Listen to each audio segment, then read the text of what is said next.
Here with my brother Brad, professional comedian, entertainer, karaoke host, cat lover, all around good guy. Thanks for coming on here with me, man. No problem. I almost was like, I'm not going to do it because I don't have anything positive to say today, but an agreement is an agreement. So here I am. Here we are. Hey, it's all right, man, because I'm gonna take you places, things you probably haven't thought about in a long time. So Right. It's good that you're not even prepared for this, and it probably won't even touch on. We're not gonna talk about politics. We're not gonna talk about the coronavirus. We're not gonna talk about Capitol Hill in Seattle being taken over. We're not gonna talk about any of that stuff. So we're going to talk about the old world. Exactly.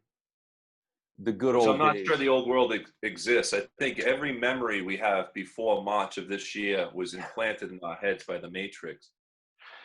Isn't it weird? Like from March really to now, it's like, why do we even have different months? Like, why should we just call it one thing? Just call it the end. The end. The end. Yeah, it's so strange, man. Every day I wake up and I feel like the Patriots just went 18-1. It's that same feeling we had at the end of that season. What year was that? Every day. When the I New was York thinking Giants... earlier, I was like, if I ever wake up a morning and I'm not instantly filled with anxiety, I'm going to be so confused it's going to give me anxiety. Like, I feel like every day I wake up since March and I'm like, like, this is still the thing. Listen, I'm about to make it worse for you because I just noticed as I'm looking at the background. Have you seen this? This is going to be more depressing for you. So David Bragg bought me this, the goat, right? Mm-hmm. Have you seen this? Yeah, I've seen it. See, this is an amazing little, I guess you would call it an artifact now. This is an amazing thing, but it's kind of depressing. Like, what do I do? Like a Bucks jersey for this thing? It's a nice memory of the old world. Yeah, it's really weird. Have you really read all those books back there? Or are you just trying to look smart for your it's to make me look smart. I actually have read most of them. Wow, that's commentary is not cover to cover. You notice Rocky Balboa was there too. Did you notice him? Yeah, I believe you've played with Rocky. It's hard to believe you've read all those books cover to cover.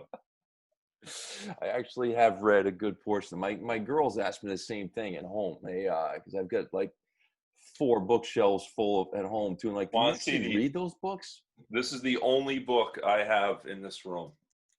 It's the only book. And I have read it. I've read the whole thing. Cover to cover? Yeah, helped me get my PhD in negativity. That is so funny, man. That little video that Carmen did with that book where she's like just reading that book, looking all depressed. It was like in March when it really felt like the world was really ending. We really got that book at the exact right time. That's perfect, man. I think it's hilarious how at the end of that video, too, she just shoves a donut into her mouth. Like, that is the perfect, like, I'm giving up on life. Speaking of which, this cat's not worried about a thing. Cream is doing great. She's doing way better than you are right now. Way better. All right, so ask me questions. Let's get into it. I got to take a shower. I'm sweating. It's 900 degrees. It's like the only room in the house with no AC. Go ahead, hit it. Man, jeez. All right, so we'll get right in. I look, man, I don't think we've ever talked about your experience at Transfiguration. So let me just stop for a minute and just say, like, hey, obviously you're coming on this little Zoom interview. I've been recording these, sharing them with our church and some people who follow our ministry. Some of those people know you, some of them don't. But I think the most beneficial thing for us to talk about is just kind of your testimony. I just want you to tell your story a little bit. So let's go back to like childhood. Like I said, I don't think we ever really talked about this, but I mean, what do you remember about Transfiguration, the Episcopal church we went to as kids? What do you remember about that and your sort of what was your view of God when we went there? Did you think about God as part of that, or was it just this routine we did on Sundays? What was that like for you? What do you remember? I mean, I don't have a great memory as far as like, it's really hard to like tell you what theological viewpoint I had when I was like 6 years old. I remember the church. I remember it being dark. Yeah. Kind of scary. Remember the pews, man? Hard. I was going to say uncomfortable. I remember how those pews they're made out of wood, but they were somehow like harder than wood. They were like, it was like sitting on cold stone. Like the only relief was when you could kneel on that little padded bench, this prayer Yeah. bench that they had in front of you. Remember that? Yeah. You get like a little cushion on your Yeah. kneecaps. But everything was really, I just remember being uncomfortable. I hated being there. I hated going there. Yeah. I hated when Dad would wake us up to make us go there. Yeah. Yeah. Um, yeah, I don't remember a whole lot. I I remember remember. Do you one remember time. the long drive? It seemed like an eternity driving down Warwick Yeah, Ave on the way to church. yeah, it was I like hated driving. going too. It was like driving to serve like a sentence or something. It was not fun. No. I remember. I think one time I have this weird memory of like actually going up for like the wine or whatever, Yeah. Communion. which Yeah. there was no like big scare about germs back then. So they would Everyone literally just drank out pull of up, the chalice, man. He had the chalice. Yeah. right, like the Game of Thrones or something. Um, I remember doing it just once, and as soon as I took a sip, it tasted so gross that I like spit it on my own sleeve. I think I was wearing a coat or Really? something, and I literally spit it out on myself. And I remember eating the white like cracker thing. Yeah, it was weird, right? Like kind of dissolved in your mouth. Mm-hmm. I don't even know what that was made of. That was like it was like cardboard almost. Remember? It was Yeah. very strange, but I guess that was the thing they used back then at those churches. Yeah, I look for me. I remember vividly the worst day of the year for church. That is was Christmas Eve because we would It was go on boring. Christmas Eve. Remember that? Well, yeah, because you just wanted to open your toys, and it Just felt wanted to like you get took out of that away. there. Yeah. Yeah. Just wanted to get the 20, heck out of there, get back home, and get on with things, right? With the presents. I think we usually get like one present on Christmas Eve, and then we would go to bed. We'd usually wake mom and dad up at like 4 a.m. If we could hold out even that long, we'd wake them up at 4 a.m. and get up and open presents. So yeah. how Anyway, I don't bad? know.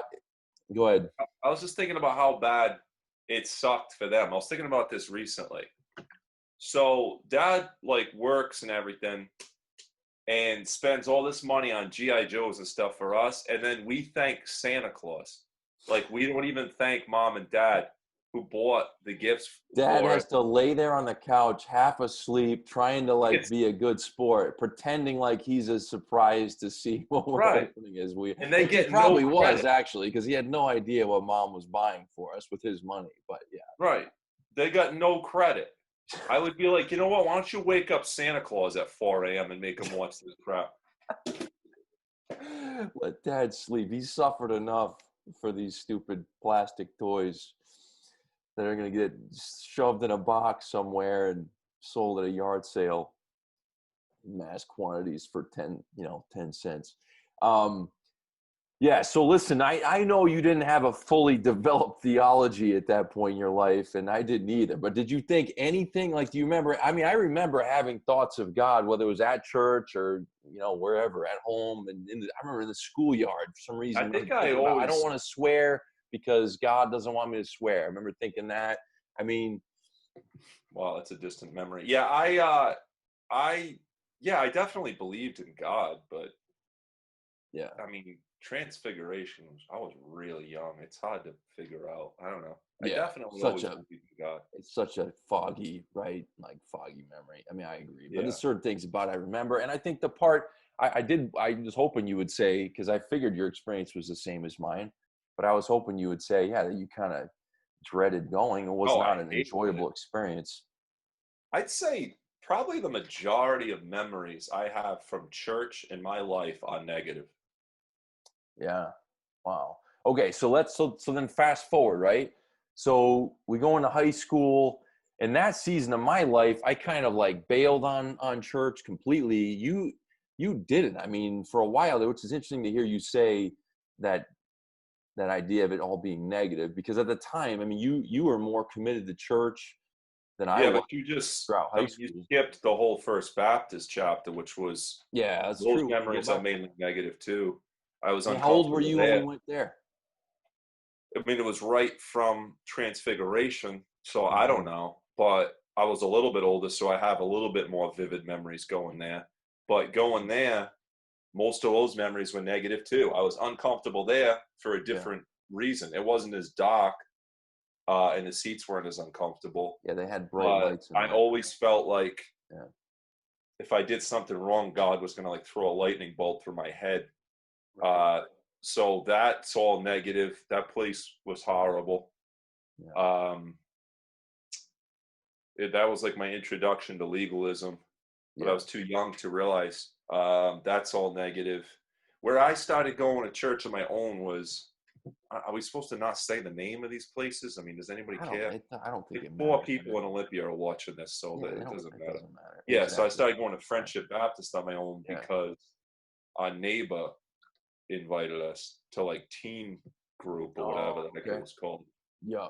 I do have some positive memories there, some negative, some positive. Yeah. But you know, met some nice people. I think Pastor Reed was a really nice guy. God rest his soul. Yeah. Really nice dude. But yeah, I started going, and I don't know, at that point I was a teenager, so it was like definitely a huge part of it was like a social aspect part of it. I mean, obviously there was a religious element. I don't know, man. I feel like at that age is so, I don't know, like susceptible to influence or whatever. So it's hard to know what, you know.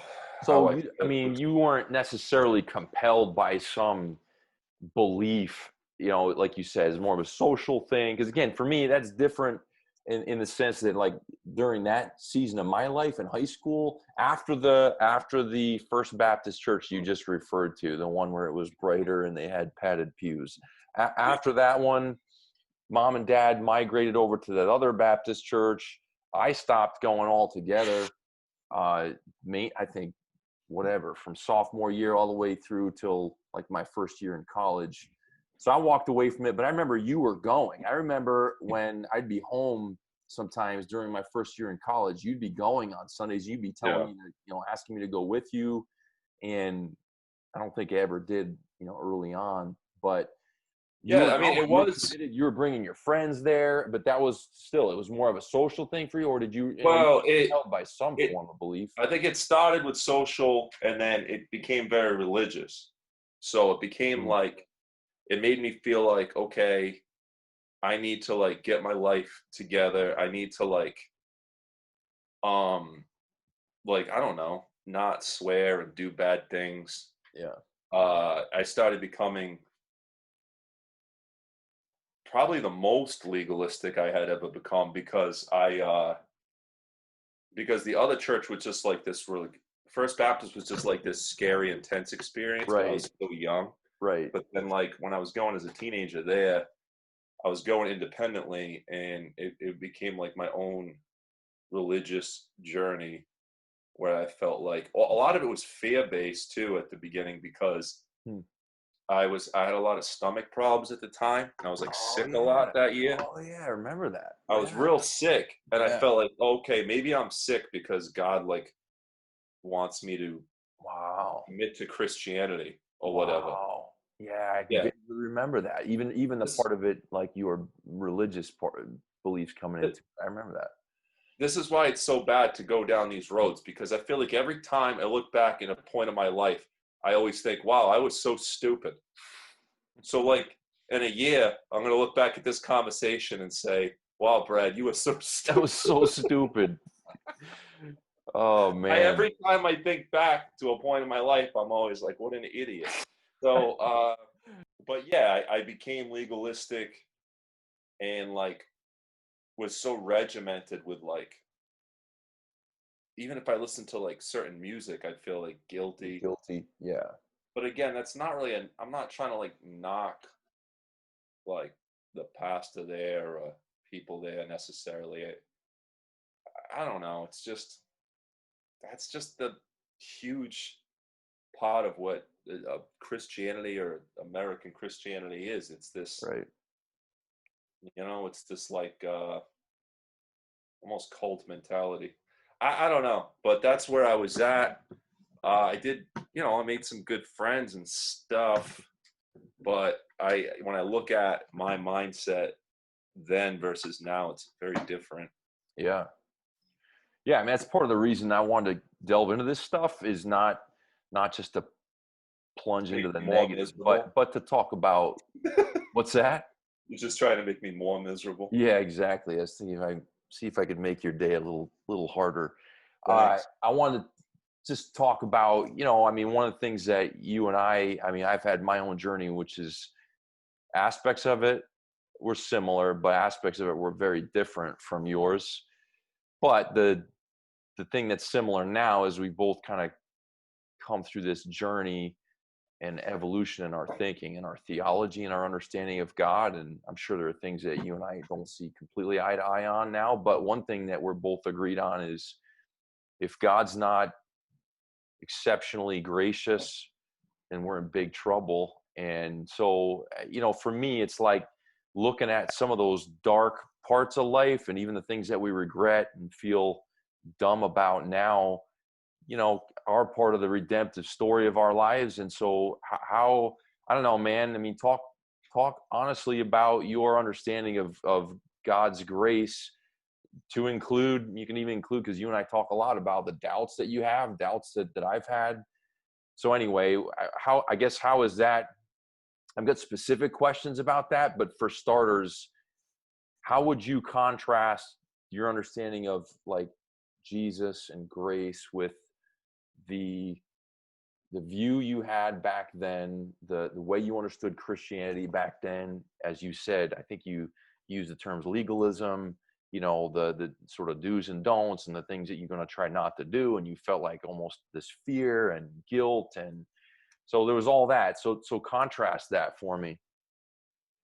Well, that mentality is so unrealistic and unsustainable that you can do it or try to do it or whatever, but if you're ever honest with yourself, you realize that you're failing every day so miserably that it's like all you're just carrying like a giant weight on you.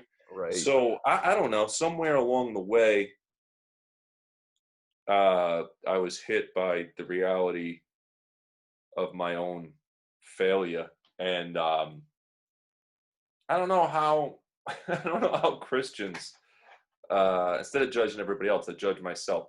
I don't know how I would read the Bible as much as I did at that time and not see how I was like the Pharisees, and I was judging the people like the prostitutes and thieves that Jesus would hang out with. I don't know how.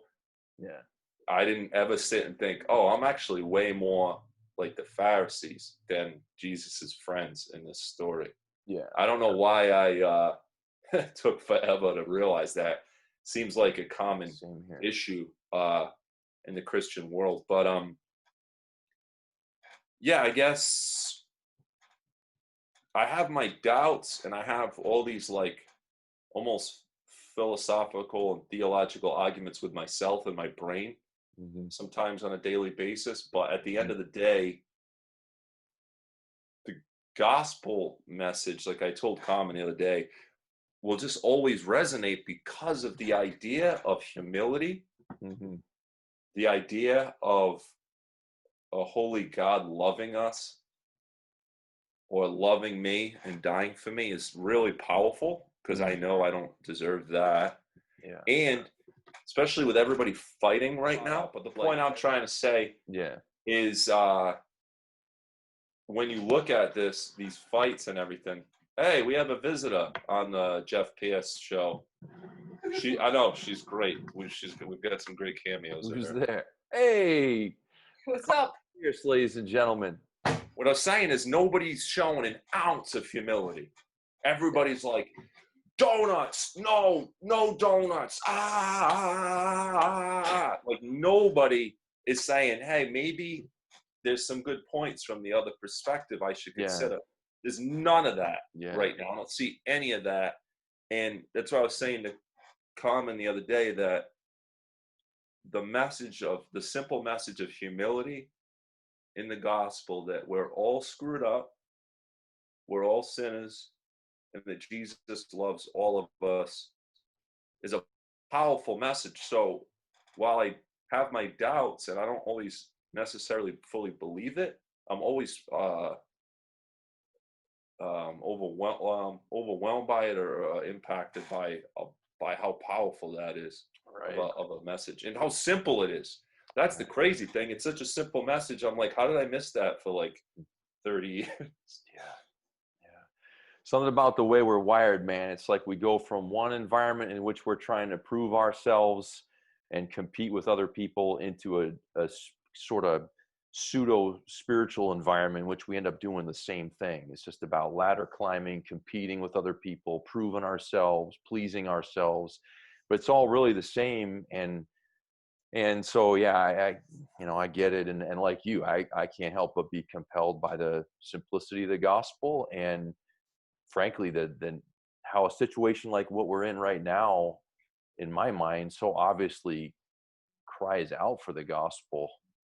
I mean, because you're right. It's like humans, we're showing ourselves to be inept when it comes to actually having a conversation, actually trying to understand other people's perspective, trying to sympathize with other people's struggles.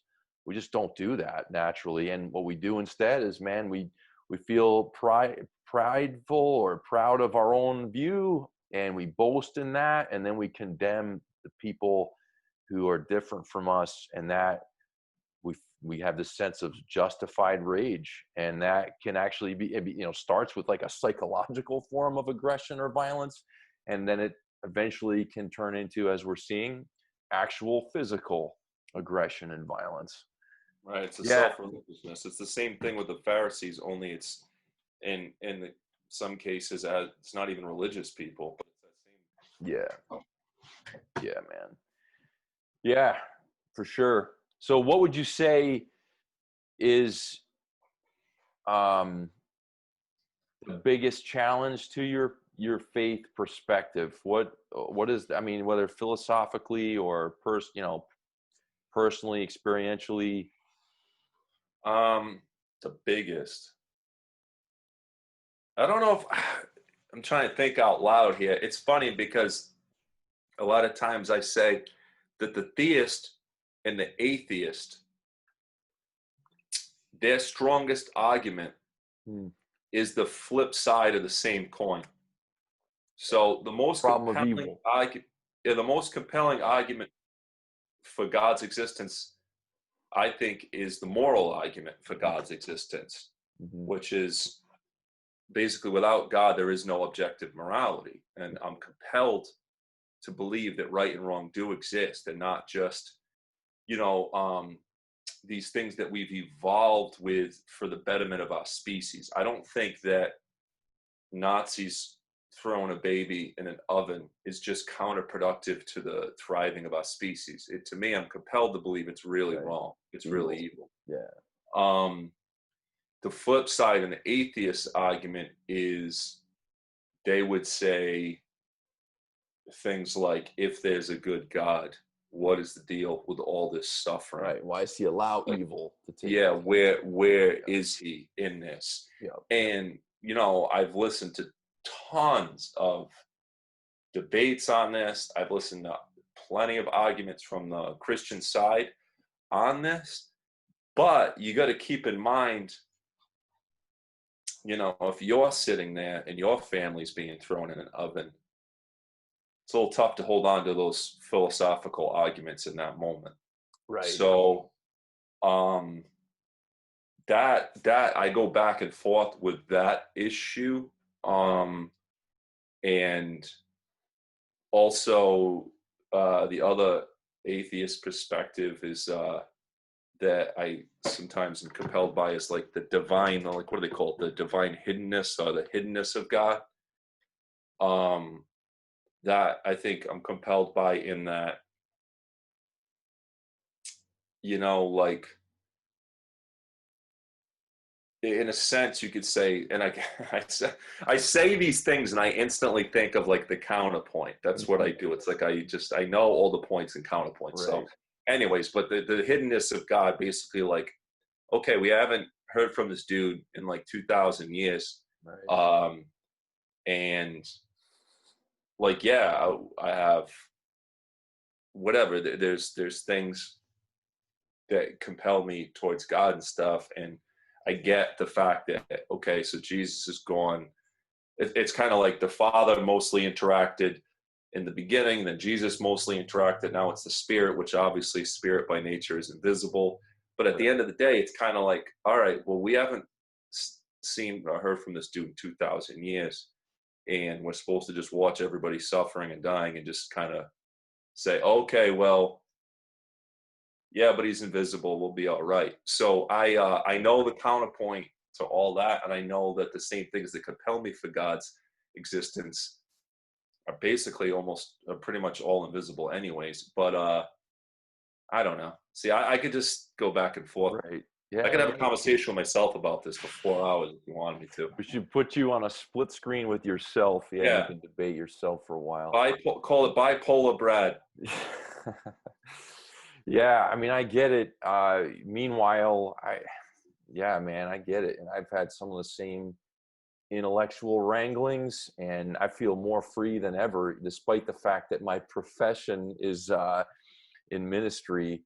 I feel more free than ever to be honest about some of those struggles and to say, look, like you said, hey, it's easy to sit around and debate the problem of evil in, like, at a university, at a public debate or something, like two scholars going back and forth, like that's one thing. But when something terrible has happened to you or a loved one, now it's kind of a different scenario, right? It's a Yeah, different like level. William Lane Craig calls that the emotional problem of evil versus the philosophical problem of Right. evil. Yeah. It Calls it becomes, the emotional problem. yeah, it's almost like which makes sense. looking at it in a distant, objective way, just as a concept, versus actually like subjectively experiencing suffering is hard. And, you know, nobody escapes the darkness in life. Nobody escapes bad experiences physically, disease and death and loss of loved ones and all that stuff. And nobody escapes the psychological darkness either, the battles with anxiety and depression and enslavement of all kinds psychologically. So we all deal with that crap. And the more you experience the realities of those hardships, it can be real hard to say, or real easy to say, God, where the heck are you? This isn't. So I get all that. I appreciate all that, but I feel compelled, and I'm thankful. Like, I study the Bible, which is just, it's a book with words and information. And I find myself compelled by the message there, specifically as it points to, and every aspect of it from the beginning to end, from Old Testament to New Testament, points to the person and work of Jesus. And like you said earlier, the simplicity of that message of a God who says, hey, he's very honest about what's broken. He doesn't, the Bible's not like rated G. The Bible's like rated R and even rated X in some places, because it's very honest about the realities of life. But it also upholds this idea of redemption and forgiveness. And I can't escape those things. Even I was talking with Jill yesterday. She came home from the ladies' study, and they were talking about everything going on, of course, and this hot topic of what's happening in Seattle. And one thing they were talking about, which actually fit with some things I had been reading in a good book I've been reading about grace recently, but this idea that, like, we can all conceive of the perfect, and that's part of the reason that we beat each other up so much, is we can conceive of perfection, and we're all kind of striving toward it, and we're holding other people accountable, and we want them to be, especially people closest to us, like we want them to be perfect or damn close to it, so that they can make our lives more so that whole like conception of perfection is something all humans have too. But if we're honest, none of us are that. Like, we're all very far cries from perfection. So if there's this God who created all things, who is actually the embodiment of perfection, and he says, hey, you know what? I love you as you are. You don't have to clean yourself up or, impress me or prove yourself. I just love you as you are. And you belong to me because of everything that's been done for you through Christ. And it's all of grace. That's pretty awesome. Sounds good to me. It's pretty awesome. But yeah, but it's still by faith, man. Because until I don't know, till we die, we're not going to know for sure. It's going to be a faith. It's going to be walking by faith, not by sight. So yeah, it's part of the deal. But I find it more compelling than anything else, any other philosophical system or religious system. I don't see hope anywhere else. That's for sure. Yeah, man. We've talked about that before too. So what do you got? Okay. So if there's no transcendent truth, then what do you got? Okay. You hopefully postpone death as long as possible, I guess. And you hope to make the most of it, I guess, between now and then. I don't know. Yeah, man, it's good. I don't know. Any final thoughts? I don't think so. Tie a bow around this conversation. No, I don't think I have any thoughts. I don't know. Well, let me just say this, like, for people who will watch this, one of the reasons that I have these conversations with people is I hope you're encouraged by just hearing someone else's story and us talking freely and openly and honestly about what we go through. And I'm guessing for a lot of you, it'll probably resonate with you. You've probably had some of the same struggles. So if nothing else, I hope it's encouraging on those levels, and that this idea of the gospel can be refreshment to you and can feed your hope some. So